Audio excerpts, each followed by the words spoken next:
Tensions continue to escalate between China and the Free People of Taiwan.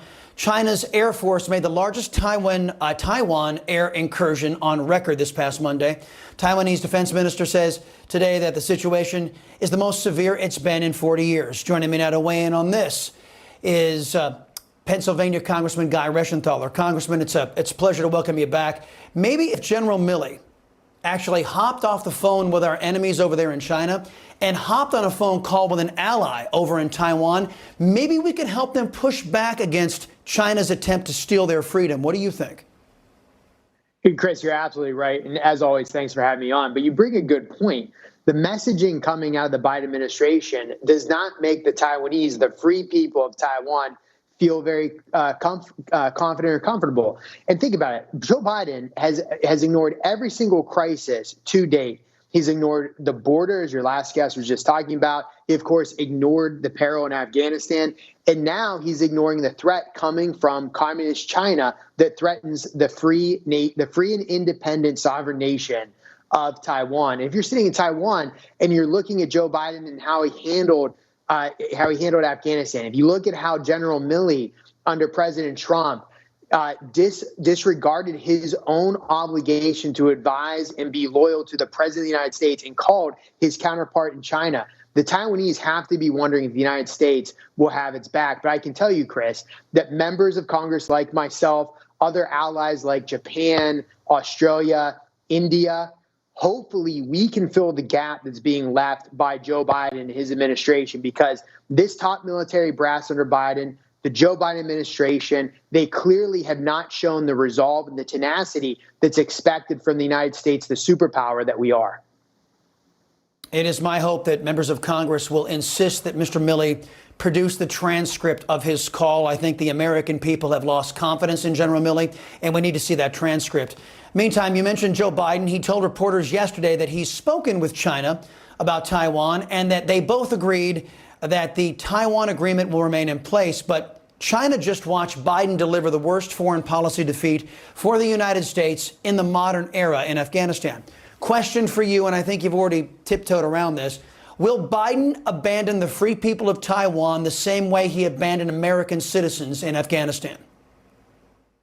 It's possible that Joe Biden will. And Chris, it pains me to say that because I was in Taiwan. Taiwan is a free democracy, an independent nation.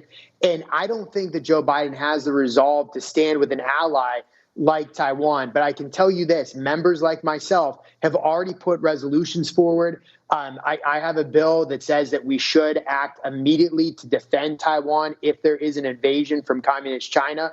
So hopefully the apparatus that is around the White House, being the Senate, of course, and Congress, hopefully we can pressure the Biden administration to remain strong. But I'm incredibly worried.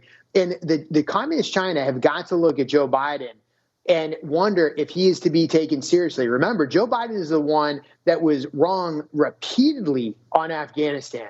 He was the one that, when going back to when he was the vice president, was wrong when he told President Obama not to go into Pakistan to isolate the threat that was Osama bin Laden. So they've got to look at Joe Biden and say, this man has been wrong his entire career. Even Secretary Gates, for example, wrote in his book that Joe Biden was wrong every step of the way when Gates was around. Mm-hmm. They've got to look at this and not take Joe Biden seriously as a world leader. Well, don't forget that family, the Biden family, has enriched itself off of China as well. I'm sure you haven't forgotten. Meantime, Biden's Department of Justice back here at home wants parents designated as, quote, domestic terrorists. Failed Supreme Court Justice nominee Merrick Garland, at the behest of the totalitarian gov-ed educrats, will sick the FBI on parents who think that they, not the state, should have a say over their child's health care and what they learn in the taxpayer-funded education system. Question: will the Republican Party do anything to protect America's parents from Biden? Well, at this point, it's time, and this is actually a silver lining that's come out of this chaos that we're seeing in our school system. It's time that we revert back to our founding, back to where our education system should be, and that is locally controlled. I am very excited that Republicans and conservatives at the local level will run for school board. They will clean house. They will make sure that CRT is not being taught. They'll make sure that our kids are not forced to wear masks. And this will reawaken the conservative movement at the local level. Now, as far as how the DOJ is treating these parents that have the tenacity to attend school board meetings and speak up, Chris, isn't it interesting how last summer you had Antifa literally burning down cities, creating $2 billion worth of damage, and the DOJ and the Democrat Party refused to even say that was an organization. They said it was just an idea. So when you juxtapose how these parents who are just there because they care about their children's education, how these parents are being treated, and how the left treated the members of Antifa that were actually creating crime, it shows you just where their priorities lie. And let me just say this. It's very clear that on the left and the mainstream media, that their violence is equated to speech. As conservatives, our speech is equated to violence. And that's the big takeaway from what you're seeing, how the DOJ is handling these teachers and how they sat on their hands and still, to my knowledge, have not designated Antifa as domestic terrorists, but want to put that label on concerned parents.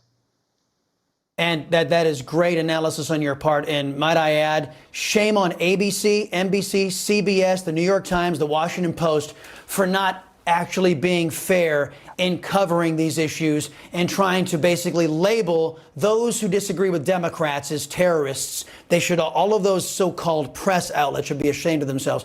Congressman Guy Rushenthaler, thank you, sir. Your time is always appreciated.